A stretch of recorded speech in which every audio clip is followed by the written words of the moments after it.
Saya cuma ingin bertanya, sedang melaksanakan perintah siapakah kalian, wahai para aparat?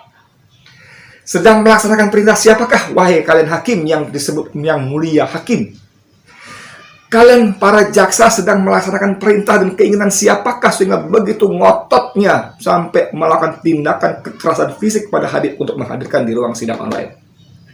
Dan wahai para polisi di lapangan, kalian sedang melaksanakan perintah dari siapakah sehingga kalian bisa menumpulkan, membuang otak kalian yang bisa berpikir dengan bagus seharusnya melarang pengacara hadir ke ruang sidang? Perintah siapa sebetulnya? Artinya siapa di balik semua ini, saudara? Siapa? Siapa yang memberikan perintah? Assalamualaikum warahmatullahi wabarakatuh, saudara sekalian. Dengan saya lagi, Edi Mulyadi dari Forum News Network FNN. Kita masih bicara soal sidang kedua Habib Rizik Syihab yang digelar di Pengadilan Negeri Jakarta Selatan. Kita tahu di luar pengacara yang mau datang pun dihalangi, tidak boleh masuk oleh polisi. Bukan polisi ecek-ecek, ada di situ disebut pejabat polisi selevel Wakapolres Jakarta Timur tentu saja, yang tidak bisa menjawab pertanyaan pengacara, diam membisu ketika ditanya kenapa, diperintah siapa, jaksa penuntut umum, mana surat perintahnya, kenapa, dan sebagainya, tidak bisa jawab apa-apa. Kemudian tokoh sentral kita Habib Rizik Syihab yang tetap ngotot tidak mau hadir pun ternyata dihadirkan secara paksa karena hakim memang memerintahkan kepada jaksa penuntut umum agar menghadirkan Habib Rizik Syihab ke ruang sidang online dengan cara apapun. Dengan cara apapun, saudara. Kalimatnya begitu. Ada beritanya di media online mainstream, dengan cara apapun. Akibatnya apa? Di sini disebutkan ada berita jaksa dan puluhan petugas mendorong dan menyeret imam besar HRS yang duduk di kursi depan sel tahanan. Dua pengacara, Aziz dan Ali, Aziz ini Aziz Yanuar, Ali ini Habib Ali, sama-sama pengacara yang menyaksikan upaya berusaha melindungi Habib Rizik Syihab. Didorong dan dipukuli oleh jaksa. Didorong dan dipukul oleh jaksa, namun pengacara tersebut berhasil mengelak. Tapi versi yang lain mengatakan Habib Ali pengacara sempat kena pukul. Melihat itu, kita ada videonya ya. Melihat itu, IB HRS bangkit dari kursi untuk mengejar dan menyerang petugas yang memukul layar. Namun dihentikan oleh propos. Ada videonya. Biadab kau, kenapa kau pukul pengacara? Kan gitu kalimatnya. Ya, ada ya, kemarin dari tayangan juga kita bisa sama-sama ikuti. Habib tidak takut bahkan bangkit melawan puluhan jaksa, namun ditenangkan oleh para advokat dan akhirnya Habib dipaksa masuk ke ruang sidang online. Kepala rutan dan petugas rutan Mabes Polri hanya terpana menyaksikan. Mereka bingung dan prihatin serta sedih melihat perilaku kekerasan jaksa penuntut umum dan aparatnya. Namun mereka tidak tahu harus berbuat apa. Apa yang mereka ketahui bahwa Habib Rizik Syihab di rutan sangat baik dan sangat membantu dalam perkembangan tahanan. Di ruang konferensi online, Habib Rizik Syihab dengan gagah berani dan lantang berdebat dengan hakim dan jaksa. Habib tetap menuntut sidang dilaksanakan secara offline sambil bersiap-siap meninggalkan ruang sidang online-nya. Namun puluhan petugas memblokir dan melarang Habib meninggalkan ruangan. Terakhir Habib didampingi dua pengacaranya yaitu Aziz dan Ali memilih duduk di pojok ruangan yang jauh dari jangkauan kamera. Saudara, ini seru sekali ini ya. Kita melihat miris sekali. Adegan demi adegan yang beredar di mana namanya di media sosial, di grup-grup WA menunjukkan perlakuan yang sangat-sangat dramatis dan sekaligus sangat-sangat tidak adil, kontras dengan perlakuan kepada misalnya Irjen Napoleon Bonaparte. Nah, misalnya ya, karena banyak kasus-kasus persidangan menghadirkan terdakwanya di musim pandemi ini, kecuali Habib Rizik Syihab.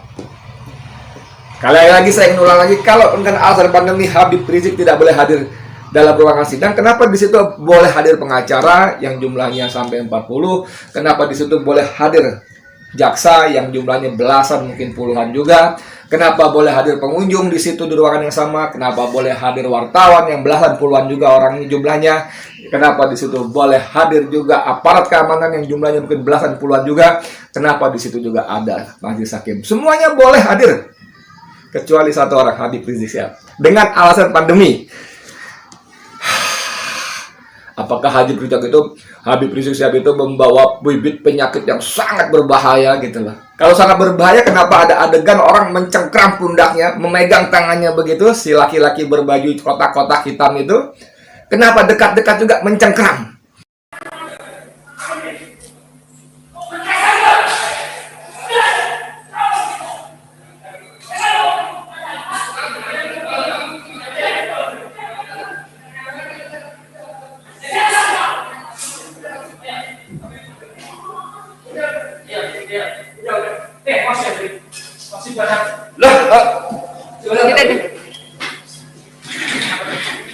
Sobat Allah, sobat. Baik, ya sudah ada terdakwa ya. Ya. Tak, saya didorong, saya tidak mau hadir. Ya. Baik. Sampaikan ke majelis hakim, saya tidak ridho dunia akhirat. Ya. Dipaksa, didorong, dihinakan. Ya. Makasih. Silakan duduk dulu, saya jelaskan Habib. Sini. Silakan duduk dulu, saya ingin jelaskan Habib. Ya, kami dari majelis hakim. Silakan duduk dulu, saya jelaskan. Sidang Pengadilan Negeri Jakarta Timur. Ya.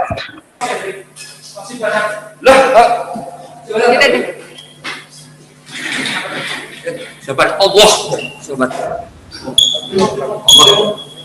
Baik.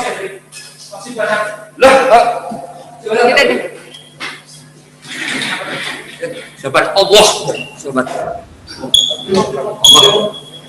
Baik. Membawa, mendorong. Kenapa gitu loh? Mudah buat hakim mengatakan hadirkan secara offline di ruang sidang yang sama. Selesai, bos. Dan kalian tidak mempertontonkan kepongahan, arogansi, dan kekuasaan. Kebencian kekuasaan, ya. Ini ada tulisan dari M. Kamil Pasha, SHMH, anggota tim penasehat hukum HRS. Saya bacakan judulnya, Uji Nyali JPU dan Majelis Hakim hadapi Habib Rizik di ruang sidang. Katanya begini, Anda jago berkelahi, Anda kuat secara fisik, ahli bela diri, cerdas, pandai berbicara di luar sana, nah, boleh jadi, katanya begitu. Tapi saya yakin Anda belum tentu cukup kuat secara mental jika Anda belum pernah menghadapi penahanan berkelanjutan, pemeriksaan di kepolisian, pelimpahan di kejaksaan, lalu tetap kuat, tegar, dan berani bersuara lantang berteriak tentang kebenaran di ruang persidangan. Masuk akal.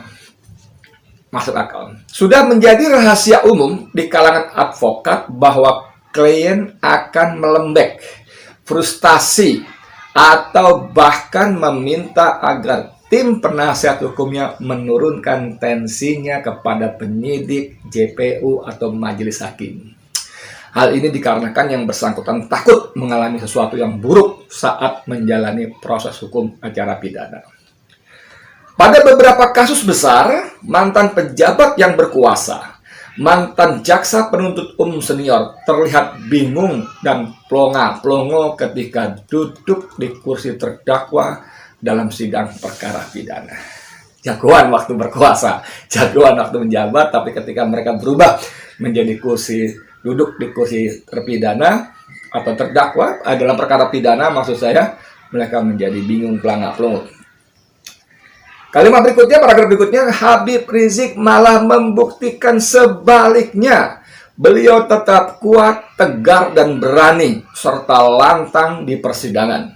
Meskipun telah menjalani rentetan pemeriksaan penahanan, proses hukum secara pidana yang dijalani selama berbulan-bulan jelas melelahkan fisik maupun psikis.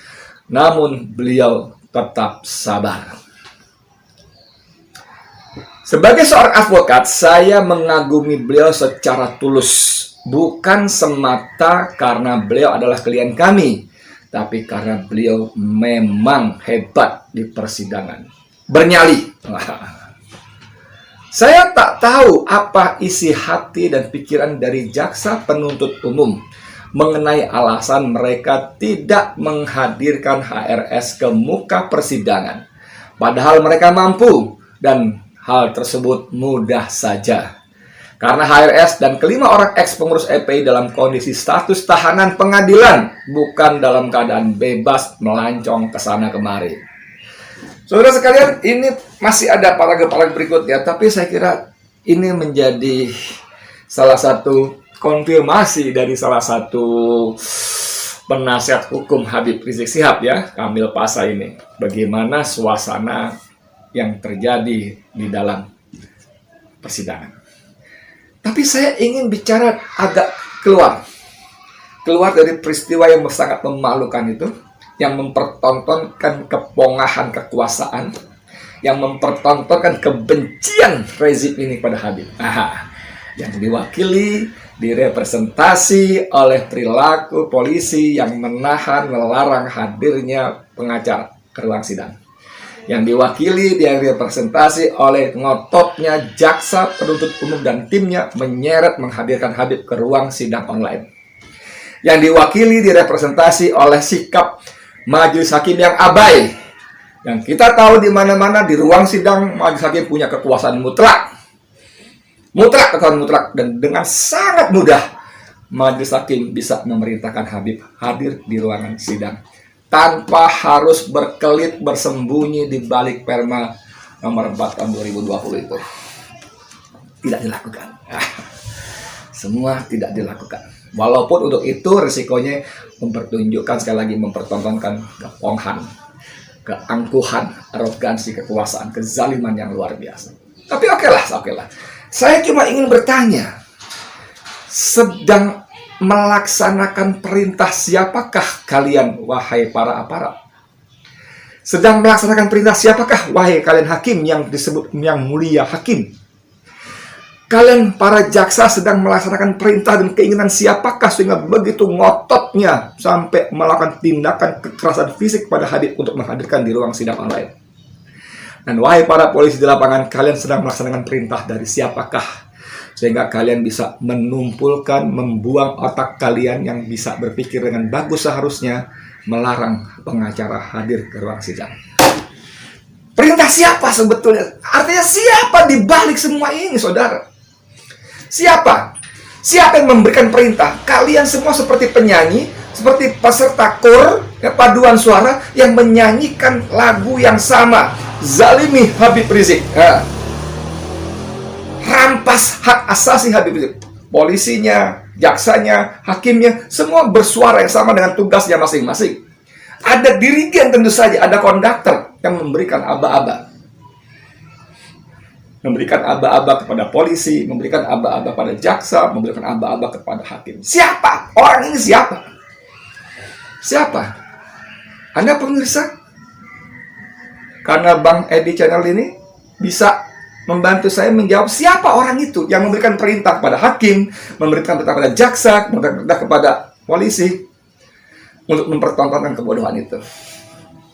Siapa sebetulnya? Siapa? Kalian sedang bekerja untuk siapa? Karena kalau akal waras kalian pakai, akal sehat kalian pakai, tidak akan terjadi peristiwa ini. Tidak akan terjadi. Kalian sarjana kok. Kalian banyak yang S2, S3 kok. Bisa pakai kok perma yang kalian agung-agungkan itu. Aduh, sangat dalam prakteknya di sidang itu sangat-sangat berulang-ulang saya katakan, semua orang, puluhan orang bisa hadir dan boleh hadir di ruangan yang sama. Kenapa Habib tidak boleh? Satu orang ini tidak boleh, kenapa? Jadi, wahai hakim yang mulia, majelis hakim yang mulia, kali ini dengan sungguh-sungguh saya yakin Anda punya hati nurani. Jawab dalam hati Bapak saja, nggak usah kepada saya, nggak usah kepada penonton saya. Bapak sedang melaksanakan perintah siapa? Sehingga kelakuan itu menzalimi begitu luar biasa. Jawab dalam hati Bapak saja. Gunakan nurani. Sedang melaksanakan perintah siapakah kalian, wahai para jaksa? Wahai Kapolresta, Wakapolresta Jakarta Timur yang menahan hadirnya para pengacara ke ruang sidang. Kalian sedang melaksanakan perintah siapa? Jawab dalam hati kalian saja. Karena ini sungguh-sungguh mengelukai keadilan, mencederai keadilan. Ini betul-betul mengabaikan akal sehat. Yang dengan akal itu, saudara, membuat manusia sangat berharga dibanding begitu banyak makhluk Allah yang lainnya. Bahkan dengan akal itu pula, Allah memuliakan manusia daripada malaikat yang tidak pernah bermaksiat kepada Allah sekalipun. Allah perintah.